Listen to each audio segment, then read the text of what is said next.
Whoa! Whoa! I think I hit something.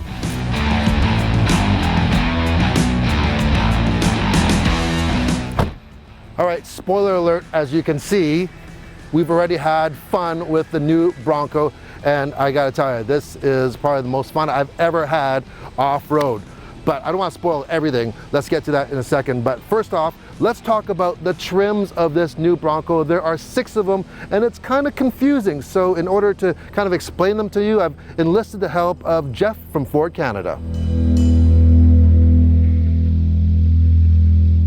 We have a lot of trim level options. They're great choices for consumers. I would categorize it into 3 divisions, sort of speaking. And that is, we have your essential off-road utility vehicle, we have your refined off-road performance vehicle, and we have your next level off-road adventure vehicle. So by expanding on that, on the first utility vehicle, we have your base series, your Big Ben, and your Black Diamond. And those are what we would categorize as your essential off-road utility. And then if you want more refined, such as the Outer Banks, which is more luxurious, I guess, if maybe a term I could use as far as describing that vehicle. It gives you more elements that, some more creature comforts that customers are potentially looking for. Then we also have your Wild Track, that is also a refined off-road adventure capability. Finally, by the next level capability adventure unit, which is the Badlands. And the Badlands comes with some great unique features, such as the stabilizer disconnect in the front, TPO washout flooring with drain plug, so some great components as well that gets you into that next level. All of them are 4x4. All of them have the option of the powertrains that we have, the 2.3 liter EcoBoost or 2.7. They all have the option of which transfer case. We have 2 of those that are optional, the part-time electronic shift on the fly or the automatic on-demand system. So not at all, they all have capability. And the best part about it is every series can be optioned with our Sasquatch package, from base all the way to Badlands, while it's standard on our Wild Track. And what you get with the Sasquatch package is some beautiful 35-inch tires, 17-inch beadlock capable wheels. You get electronic locking front and rear differentials. Your suspension is lifted a little higher, and you get some protection on the fender flares that are a little greater, which really allows us to get those best-in-class capabilities, such as your departure and approach angles and breakover angles. So the Sasquatch package can be equipped with either the 2.3 liter engine or the 2.7. However, to clarify, it only comes with an automatic transmission.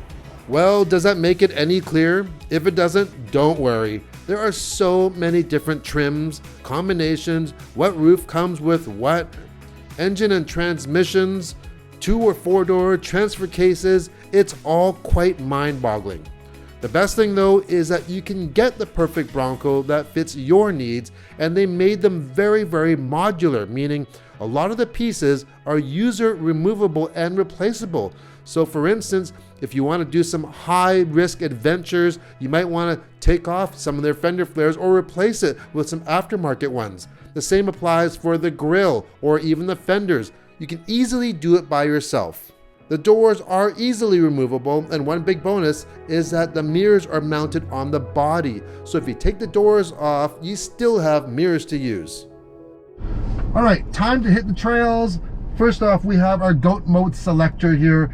We can choose from different 4-wheel drive programs. We have 2 high, 4 low, and auto. And then we have different programs within that. We have sport mode, normal. We want to switch it. We got to put it into neutral. We want to go into 4 low.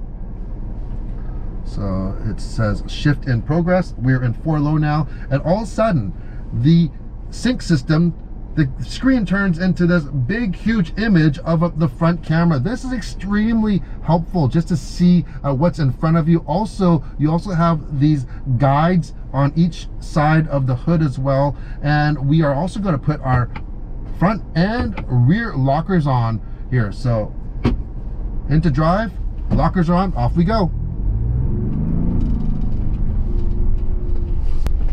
Yeah, I apologize if you hear a lot of rustling and shaking and rattling. I've got my gimbal and tripod and everything are in the footwell here. So yeah, we're off-roading, right? This camera is very, very handy. I like how accessible all the controls are for your diffs and stuff like that. Okay, here we go. We have a steep hill here with some ruts right in the middle. Let's put that camera on. Whatever. So this is where that camera is handy, because we went up the hill, we can't see what's in front of us, and even for trees you can see. It's great, and the nice thing is it's always on, and it's so big. You can see we're doing some elephant track, some articulation, so we can get those tires right off the ground. Now if you get the Badlands, you can get what's called sway bar disconnect, and with that you can even get more articulation. That one is only available on the Badlands, so if you are really into rock crawling and climbing, just some extreme stuff, and you need a little bit more, that's the one you're gonna get. This wild track is more than enough though. Okay, so now this is interesting. Now we have a switch back here, and there's a setting here. We're gonna turn our diffs locks off on both of them, and we're gonna hit this one button, and it's called Trail Turn Assist, and it's on. So essentially, if you want to do, like, say, a U-turn, sometimes the trails don't have a lot of room, or maybe you have switchbacks, and instead of having to do like 3-point turns, you turn that on. It's going to actually lock one of the wheels up. So when I'm turning, check this out. It's hard to actually show it, but that is almost as close as you're going to get to spinning on a dime. Here it is in actual, just a round circle. If you, in the good example, if you needed to do a U-turn, but for that type of turn, it's awesome. This is amazing.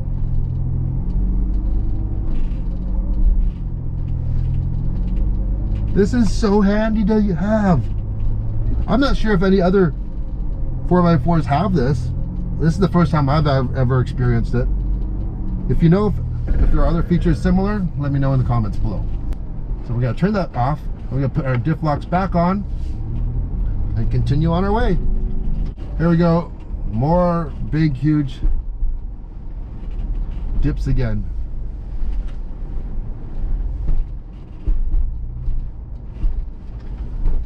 I am not saying that this is better or worse off-road than a Jeep Wrangler.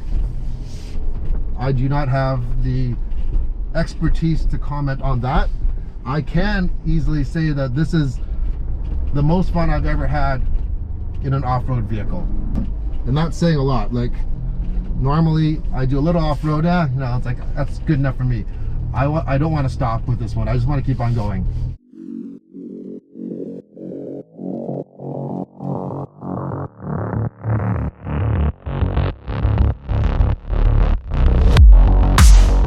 Sometimes you won't be challenging your Bronco to the maximum in some super tight, gnarly trails, but you might still have some rough stuff that you can go a little bit faster, maybe a cottage road heading to the trailhead for your trail, like we're on right now. So we have it set to 4 high, and we've set our goat mode to mud and ruts. So here we can go fairly quick, but you know, the suspension is just soaking it right up. Now this has what they call the Haas suspension.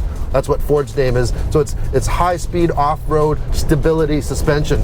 So not only did they design this suspension for articulation and getting through some of that real tight stuff that we showed you, but for high-speed stuff, imagine, you know, some high-speed logging roads that you may be on, and this thing will just tear it up. Now I've got Zach from Motormouth in front of me, and he's driving like a granny. I wish he would pick it up. Come on, Zach. All right. We're able to pass him. Okay, we are going along this cottage road at over 50 kilometers an hour. It's pretty rough. I can't believe how comfortable, how comfortable this is to drive. It's super, super comfy. These seats are amazing. So I'm actually trying to hit the bumps on purpose to put this Haas suspension to the test. So this particular Bronco is equipped with the 2.7 EcoBoost. So that's the twin turbo V6 that puts out 330 horsepower and 415 pound-feet of torque. And that is matched to a 10-speed automatic transmission. If you want to go for the 2.7, you cannot get the manual transmission. So just be aware of that. And this has the Sasquatch package, of course. You got to get the Sasquatch package with these big 35-inch wheels and everything else. I am thoroughly impressed. Now, I just recently had the Jeep Rubicon 4xe. Once again, a very impressive vehicle, but I don't think that it was as easy to drive or as comfortable as this. I am no off-road expert by any means. This is just my own opinion of, hey, I like comfort, and this thing is like, this is so easy to drive. So easy. Whoa! Okay, there's a lot of clearance. I thought I was actually going to bottom out there. It did not bottom out. The boys over at the pipes got some air by accident. Apparently I can see how that would have happened. I have a strong urge to push that throttle down a little bit more on the top of these little ramps. Another nice off-road feature in the middle of the GOAT selector. You press that and you activate Trail one pedal drive, and it's active right now. Essentially, this is off-road cruise control. So you can actually control with the cruise control buttons how fast you want to go, and this is really handy, even especially for going down hills. Whoa! Whoa! I think I hit something. The last surface we're going to be testing is on pavement driving. So we are actually on a highway. We're just coming onto a small little highway here. This field was 330 horses. Plenty of pickup to merge into traffic there. Now, I don't know if you can hear, there is a little bit of wind noise coming from this hardtop here, but it is actually windy though. It's very, very windy today. The rain has kind of held off. It was raining this morning, but so pavement driving, this is what you're going to be driving on the most. So as we mentioned, this has the Sasquatch package with the big 35-inch off-road tires, and what I'm just so impressed by is how stable this thing drives on the street. Now, I mentioned when we tested the Rubicon, the Wrangler, how, you know what, hey, you are driving an off-road vehicle. There is some deadness, especially in the center of the steering, and, you know, it wanders a little bit, and especially with large tires. This one does not do that at all. And it's impressive considering that we've actually taken it off-road. We went high speed on the cottage roads. The tires were all filled with mud. And I'm surprised that, yeah, they're not even out of balance, which is surprising. I guess we flung out all the rocks and the mud. Ford has really done their homework. They are just hitting it out of the park with a lot of hits these days. You know, you have the Mach-E, and then you have the Lightning, and you get the Bronco. There's so much cool stuff that they're doing. That's it for a short but definitely sweet time with the new Ford Bronco. What do you think of this new vehicle? Personally, I love it. I think they did a really, really good job. They really thought of so many different things, how modular the vehicle is, and they have so many trims. There really is a Bronco there for everybody. The only problem I foresee in the future, though, these things are so good, those trails are gonna probably get a lot busier. Thanks for watching. See you on the next video. Cheers.